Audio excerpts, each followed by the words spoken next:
সবাইকে বান্দরবানের গহীনে reserve forest অভিযানের দ্বিতীয় পর্বে স্বাগতম। আমরা গত পর্বে আপনাদেরকে দেখিয়েছিলাম কিভাবে আলীকদম বাজার থেকে কুরুকপাতা পোয়ামুহুরী সড়ক ধরে লংক্রইপাড়া পর্যন্ত এসে পৌঁছাই এবং পরন্ত বিকেলের লংক্রইপাড়ার ঝুমে বৃষ্টি বিলাস দেখে দারুণ একটি বিকেল কাটাই। আজকের এই পর্বে আমরা আপনাদেরকে দেখাতে চলেছি বান্দরবানের গহীনের অনিন্দ্য সুন্দর অদেখা এক ঝর্ণা এবং অপরূপ একটি মুরং পাহাড়ি পাড়ায় রাত্রিযাপনের অভিজ্ঞতা। তাহলে চলুন কথা না বাড়িয়ে আমাদের আজকের ভিডিও শুরু করা যাক।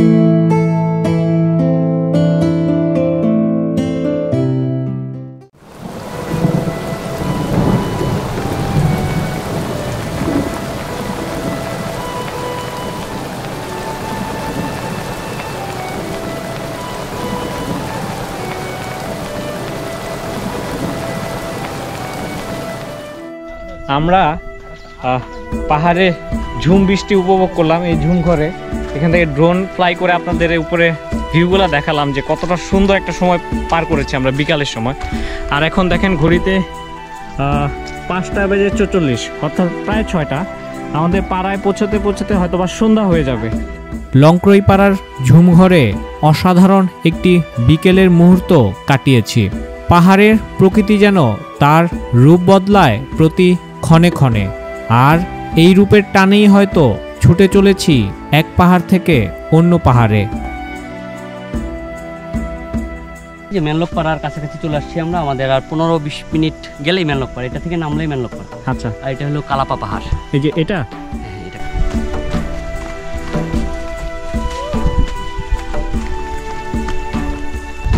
আমরা মেনলকপাড়ার খুব কাছাকাছি আছি। আর মেনলকপাড়ার যে ঝুমটা অসাধারণ ভাই, মানে আপনি বলে বোঝানো যাবে না। ঝুমটা যদি আরেকটু বড় হইতো, আমরা আরও কিছুদিন পরে আসলে ঝুমটা বড় হইলে আরও সুন্দর লাগতো। তারপরও এখনও অনেক সুন্দর, মানে ঝুম বড় হচ্ছে, সুন্দর বাড়ছে আর কি। তো সন্ধ্যা হওয়ার আগে আমরা মেনলকপাড়ায় পৌঁছে যাব, খুব বেশি দূরে নাই। এই যে আমরা মেনলকপাড়া দেখতে পাচ্ছি, এই যে হচ্ছে মেনলকপাড়া। আর মেনলকপাড়ার নামার রাস্তাটা এত সুন্দর, মানে আপনাদের বলে বোঝানো যাবে না। মানে ঝুম থেকে নামলে হচ্ছে মেনলকপাড়া। আমরা মেনলকপাড়ার কাছাকাছি একটি ঝিরির কাছে এসে পৌঁছতেই ছোট্ট একটি ঝর্ণার দেখা পাই, যার নাম মেনলক ঝর্ণা। ঝর্ণা দেখলেই মনটা কেমন যেন অন্যরকম এক প্রশান্তিতে ভরে ওঠে। ঝিরির পাশে ব্যাগ রেখেই সবাই মেনলক ঝর্ণায় শরীরটা হেলিয়ে দিলাম। ঝর্ণার ঠান্ডা শীতল পানি শরীরকে নিমিষেই চাঙ্গা করে তুলেছে। এ পাড়ার মানুষজনের পানির প্রধান উৎস এই ঝিরি কিংবা ঝর্ণা। এখন হচ্ছে 6:50 আর আমরা এই যে মেনলক ঝর্ণা থেকে গোসল করে এই যে মেনলক পাড়ায় ঢুকতেছি। এখন সন্ধ্যার আলো ফুরিয়ে আসছে, দ্যাটস ওয়াই তেমন কিছু দেখাতে পারছি না। এই হচ্ছে মেনলক পাড়া। আসলে সন্ধ্যা হয়ে গেছে তো এই জন্য আপনাদেরকে তেমন ভালো কিছু দেখাতে পারছি না। আশা করছি কালকে সকালে আপনাদের এই পাড়ার সম্পূর্ণ ভিউটা, এরিয়াল ভিউ দেখাবো। এই ঘরটাতে থাকার বন্দোবস্ত হলো আমাদের আজকে।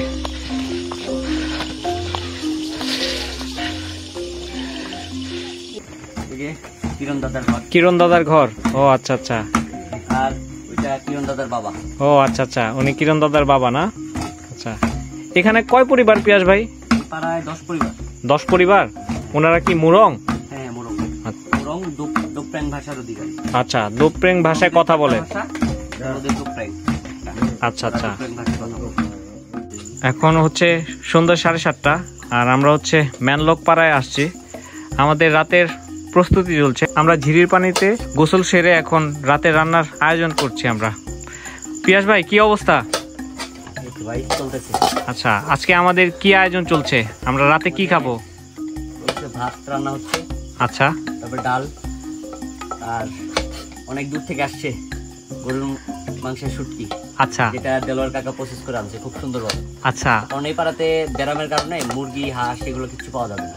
আচ্ছা। এদিকের পাড়াগুলো সবগুলো একই অবস্থা। ও আচ্ছা আচ্ছা, তার মানে আমাদের আজকের আয়োজন হচ্ছে ওই গরুর মাংস শুটকি, তাই তো? প্রসেসিং করা আর ডাল থাকবে।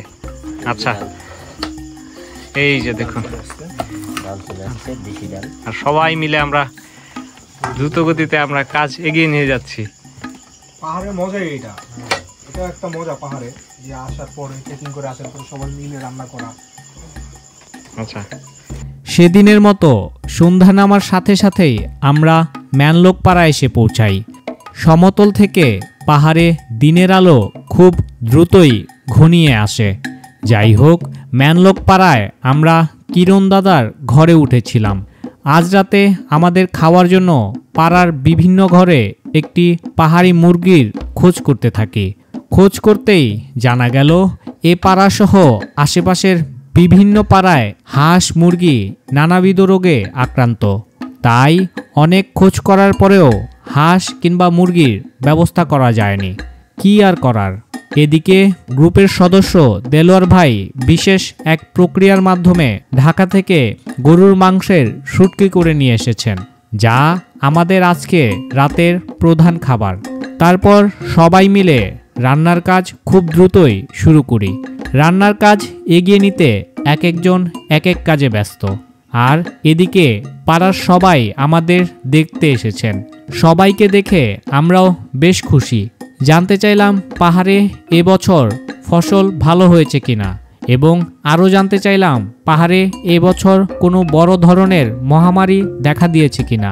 তারা জানালেন এবছর এখন পর্যন্ত সব কিছু ঠিকঠাক আছে। পাহাড়ের বিভিন্ন সুখ দুঃখের গল্পের মধ্য দিয়ে আমাদের এ আসর দারুণভাবে জমে উঠেছে। গল্পের এক পর্যায়ে পাড়ার একজন বলছিলেন এ পাড়ার খুব কাছেই ছোট্ট একটি সুন্দর ঝর্ণা আছে, যার নাম ক্লাকতুম ঝর্ণা। মুহূর্তেই সিদ্ধান্ত নিলাম আগামীকাল সকালে আমরা সে ঝর্ণা দেখতে যাব। যাই হোক, সারাদিন ট্রেকিং করে শরীর মোটামুটি বেশ ক্লান্ত। এদিকে চুলায় রান্না প্রায় শেষ হয়ে এসেছে। ততক্ষণে ঘড়ির কাঁটায় রাত 10টা। ক্লান্ত শরীরটাও যেন আর সায় দিচ্ছে না। তাই এখন আমরা খাওয়া দাওয়া শেষ করে খুব দ্রুতই ঘুমিয়ে পড়ব, কারণ কাল সকালে ক্লাকতুম ঝর্ণা দেখা শেষ করে এসেই আমরা রথিচন্দ্র পাড়ার দিকে ট্রেকিং শুরু করব। আমাদের আজকে আইটেম হলো গরুর মাংসের শুটকি ছিল, প্রসেস করে নিয়ে আসছে। যদিও সেটা রান্না করতে অনেক টাইম লাগছে, তবে সম্পূর্ণ কৃতিত্ব আমাদের পিয়াস ভাই। সবারই মোটামুটি কৃতিত্ব আছে, কিন্তু সবচেয়ে বেশি কৃতিত্ব হলো পিয়াস ভাই, আমাদের ওয়াসিম। হ্যাঁ হ্যাঁ, এই যে দেখো, একটু কাছে আনলে দেখা যাবে, এই যে গরু মাংসের শুটকি একদম মাংসের মধ্যে দেখা যাচ্ছে। আচ্ছা, এটা ঢাকা থেকে আমরা প্রসেস করে নিয়ে আসছি ওইভাবেই। পিয়াস ভাই কি অবস্থা বলেন তো? রান্নার করা শেষ, এখন খাওয়া দাওয়া করবো, তারপরে ঘুমানো। আচ্ছা ঠিক আছে।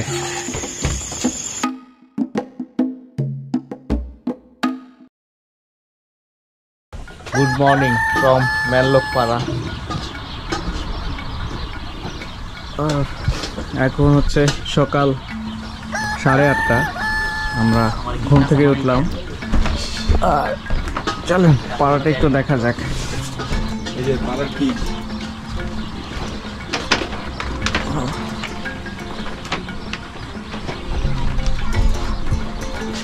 কালকে রাতে তো আপনাদের সেভাবে দেখাতে পারিনি পাড়াটা, তো চলেন এখন পাড়াটা ঘুরিয়ে দেখানো যাক।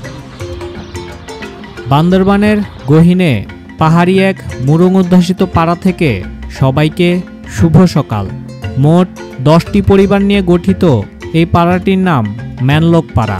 এ পাড়ার সবাই মুরং জনগোষ্ঠীর লোকজন, যারা কিনা সবাই দোপ্রেং ভাষায় কথা বলে। ছোট্ট এ পাড়াটি অসম্ভব সুন্দর একটি পাড়া। পাড়ার চারিপাশে সুউচ্চ পাহাড় এবং সবুজে মোড়ানো চারপাশ। পাড়াটির পাশ দিয়েই বয়ে গেছে ছোট্ট একটি ঝিরি, যেখান থেকে এ পাড়ার মানুষজন খুব সকালে পানি সংগ্রহ করে থাকে। পাড়ার মানুষজনের প্রধান কাজ পাহাড়ে ঝুম চাষ করা। এছাড়াও তারা পশুর শিকার করায় বেশ দক্ষ। পিয়াজ ভাই কি অবস্থা? এটা কি আপনার হাতে? প্লং। আচ্ছা, প্লং। এটাতে কি করে ভাই? এটা ওদের ওই যে সাংস্কৃতিক অনুষ্ঠানগুলো হয় না, ধর্মীয় যে সকল অনুষ্ঠানগুলো ওই সময় এই আনন্দ উৎসব করে তখন।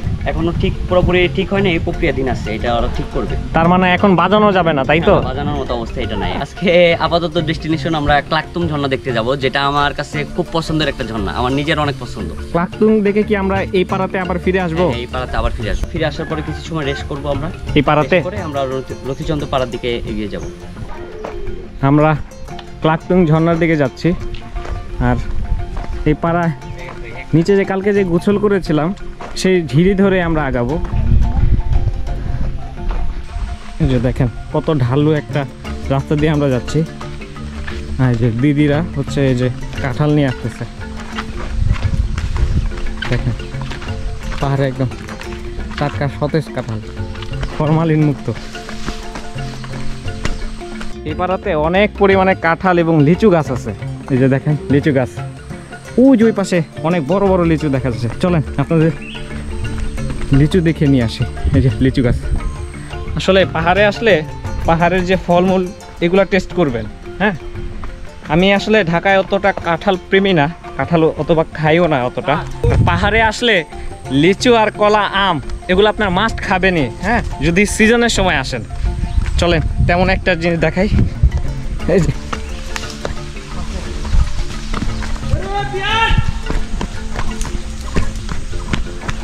পিয়াজ ভাই, কি অবস্থা? কি অবস্থা? একবারে পাহাড়ে একবারে ফরমালিন মুক্ত, একবারে গাছ থেকে খাও, পাইরা খাও। আম পেকে গেছে একদম। যার খাইতে মন চায় পাইরা খাও। এগুলো পাকে নাই যদিও, এই আমগুলা এই পাশে পুরো পেকে গেছে আর কি। মামুন এই যে দেখাও। দেলোয়ার ভাই বলেন তো কি অবস্থা? অবস্থা এই দেখুন, আল্লাহর নিয়ামত দেখুন, দেখুন পাহাড়ি নিয়ামত কত সুন্দর আম। যদিও আমরা না তাদের পারমিশন না নিয়ে খাচ্ছি না, ঠিক আছে, দেখাচ্ছি। আচ্ছা আচ্ছা আচ্ছা, তাছাড়া তো ওরা এমনিতে বিক্রি করে। হ্যাঁ, তাছাড়া এমনি বিক্রি করে, একটা আম 3 টাকা করে, ঠিক আছে। মানে কাঁচা হোক পাকা হোক ছোট বড় কোনো ডাজেন্ট ম্যাটার, একটা আম 3 টাকা করে। তারপরেও একজন কারবারি সে বলতো যে দাদা তোমরা খাও, তোমরা আমাদের মেহমান। হ্যাঁ, তোমরা আমাদের মেহমান, তোমরা যেটা মনে হয় খাও, কিন্তু আমাদের মানে নষ্ট করো না আর কি। তোমরা খাও, যা পারো খাও, কিন্তু নষ্ট করো না। আচ্ছা আচ্ছা, এই আর কি। তো এই যে দেখুন, আরো সামনে দেখতে থাকবেন। আচ্ছা এই যে দেখেন। নুর আলম ভাই কি অবস্থা? ঠিক আছে, আম একদম কেমন মিষ্টি? ওয়াসিম একদম মিষ্টি, অসাধারণ মিষ্টি না? অস্থির। পাহাড়ি আম একদম পুরা মিষ্টি। সুবহানাল্লাহ সুবহানাল্লাহ। তো ঠিক আছে, আপনারা এনজয় করুন, আপনারাও খেতে পারবেন, কিন্তু আসলে আসলে খুবই একটু চ্যালেঞ্জিং। নিরাপদভাবে ভ্রমণ করুন, এনজয় করুন। এই যে আমাদের ওয়াসিম গাছেই উঠে গেছে। ব্রাহ্মণবাড়িয়া থেকে হায়ার করে আনছি আম পাড়ার জন্য। ডাকাতে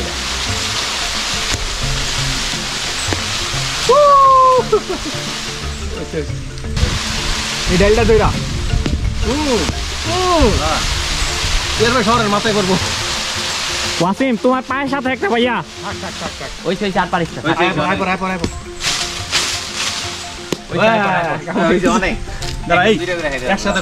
অনেক মিষ্টি, অনেক মধু মধু মধু।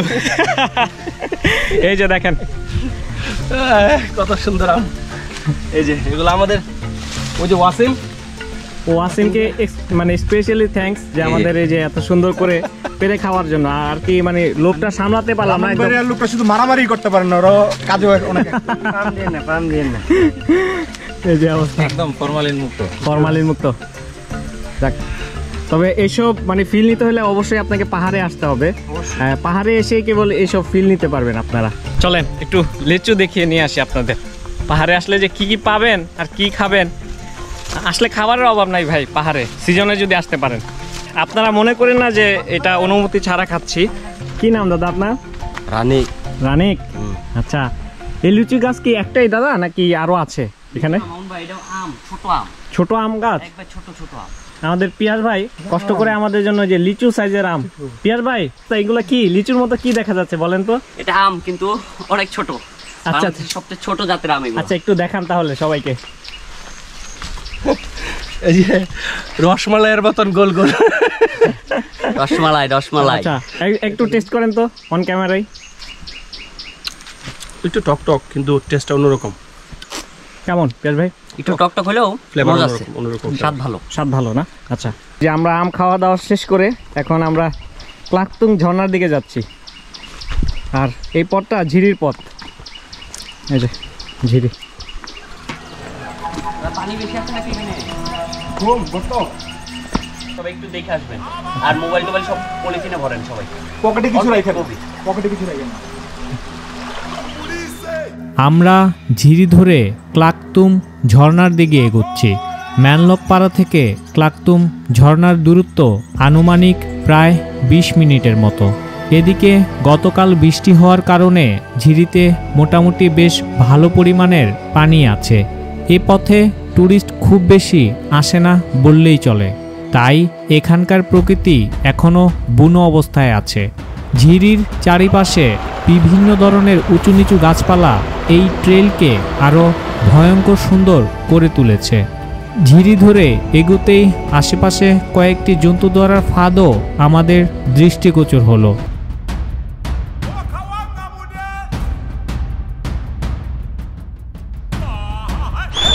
এই যে দেখেন কি অবস্থা, একটা কাঠবিড়ালি ফাঁদে আটকা পড়ছে।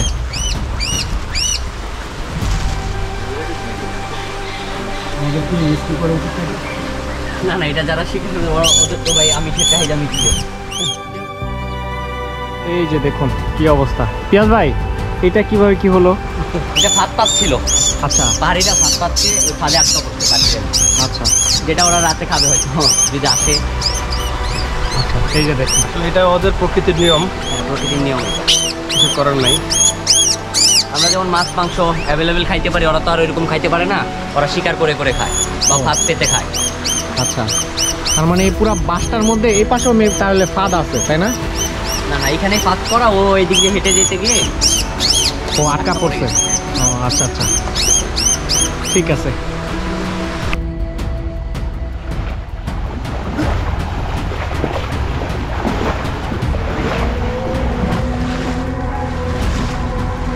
দেখেন কি সুন্দর, মানে প্রকৃতি তার নিজ আঙ্গিকে সেজেছে এখানে।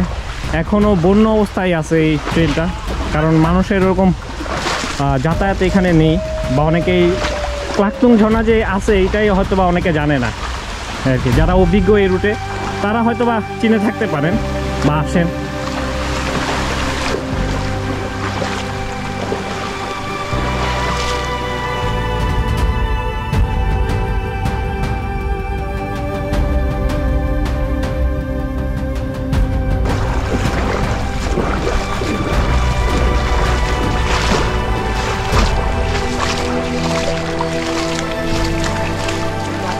ঝিরি আলীকদমের গহীনে, আচ্ছা, খুবই গহীনে, আনএক্সপ্লোর বিউটি বলা যায়। এখানে সচরাচর টুরিস্ট আসে না, খুবই কম, খুবই কম, একবারে নগণ্য। আচ্ছা, আর ইউটিউবেও সচরাচর এই ধরনের ভিডিও মনে হয় না আছে, আমার জানা মতে নাই। আচ্ছা, তার মানে মানুষ একটা অদেখা একটা কিছু দেখতে যাচ্ছে, তাই তো? মানে কিছু দেখতে যাচ্ছি আমরা।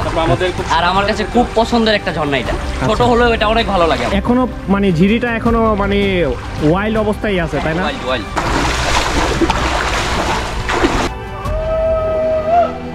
আমরা ক্লাকতুং ঝর্ণার খুব কাছাকাছি একটা জায়গায় চলে আসছি না? দূর থেকে ক্লাকতুং এর গর্জন শুনতে পাচ্ছি। মনে হচ্ছে ঝিরি দেখেই বুঝতে পারছি যে আসলে অনেক পানি হবে আর কি। দেখেন সামনে হচ্ছে ক্লাকতুং ঝর্ণা, পানির ভালো পরিমাণে স্রোত আছে। ঝর্ণার কাছাকাছি প্রায় চলে এসেছি।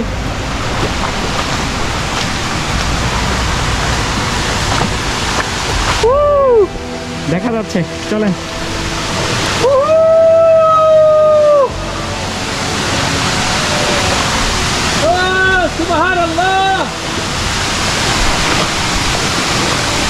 ক্লাকতুং দেখা যাচ্ছে,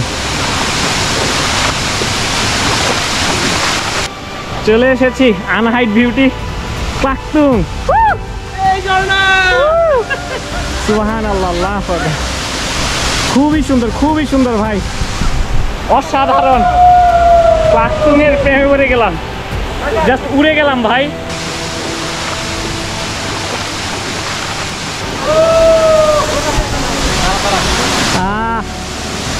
রাফি ভাই কি অবস্থা বলেন তো?